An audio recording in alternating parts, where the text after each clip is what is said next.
The Democratic hellhole, Chicago's streets, have become a war zone this July 4th weekend. At least 87 people shot and 16 dead in what some locals are calling Assassination Day. Mayor Brandon Johnson's Chicago is living up to its bloody reputation.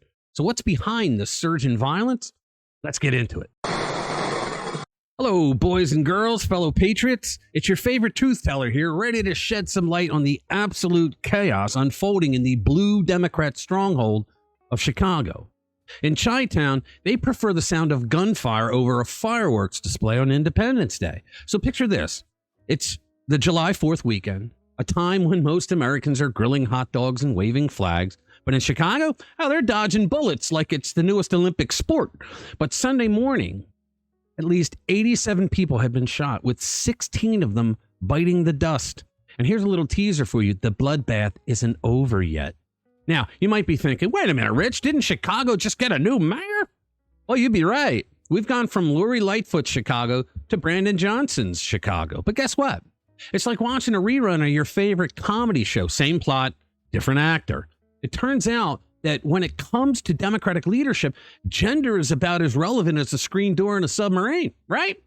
So Mayor Let's Go Brandon is as bad as the lesbian Beetlejuice mayor. Between Wednesday night and Friday night alone, 58 people were shot. That's more action than you'd see in a Michael Bay movie marathon. But not to worry, guys. I'm sure the city's brilliant leadership has a plan. Probably involves banning law-abiding citizens from owning Nerf guns or some other bullshit.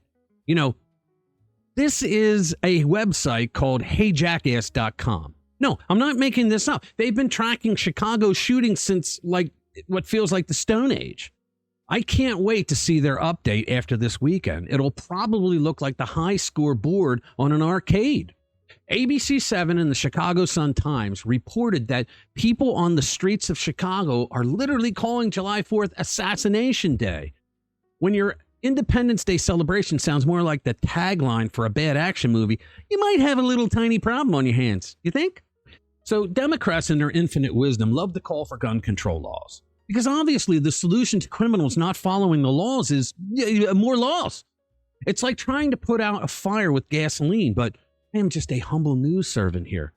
Who am I to question their logic? But we have mass shootings every single weekend in Chi-Town, and the same Democrats never mention a word about it. Is it because it's black on black crime, and in the world of the leftward land of silliness fake news media, they don't give a shit? Are they afraid of being called racist for reporting the truth about Chicago's Wild Wild West attitude?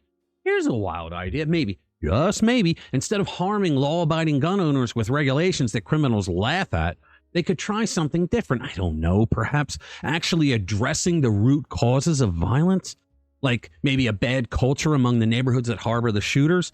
But that would require effort and admitting that their policies have failed. So, not holding my breath on that one. Now, get this. Many of these shootings have had multiple gunmen. Some were even drive-bys where they couldn't count how many shooters there were. It's like a twisted version of a math problem. If Johnny has 3 guns and a car, how many innocent bystanders can he terrorize? Not exactly the word problems I remember from school.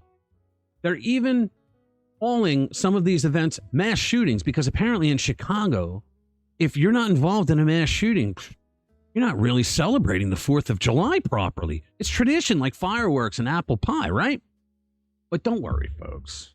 The city has a brilliant plan. They're opening an emergency services aid center on Tuesday, to help people get through the holiday weekend. Nothing says we've got this under control like setting up a trauma center after the fact.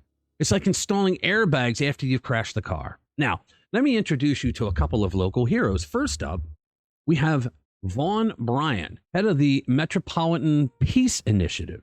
This visionary aide, and I quote, "It's our city, and anything that is happening in our city as citizens, it's our responsibility." Wow, Vaughn, that's deep.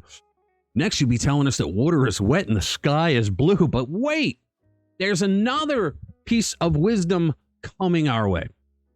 Raul Perez, a Chicago resident, dropped this bombshell saying, "They got to stop the guns, You can't go out at night. You're afraid to go out at night because you're going to get shot or something." Well, thank you, Raul, for that groundbreaking analysis. I'm sure the criminals will pack up their illegal firearms and go home now that you've asked so nicely. So here you have it, folks. Another stellar performance from the Democratic leadership in Chicago. They've managed to turn a celebration of American independence into a reenactment of the OK Corral. But remember, it's not their fault. It's those pesky guns that keep jumping into criminals' hands and firing themselves. All right, thanks for watching this video. Hit the subscribe button and get ready, because that culture war is raging on, even in Chi-Town. See you in the next one.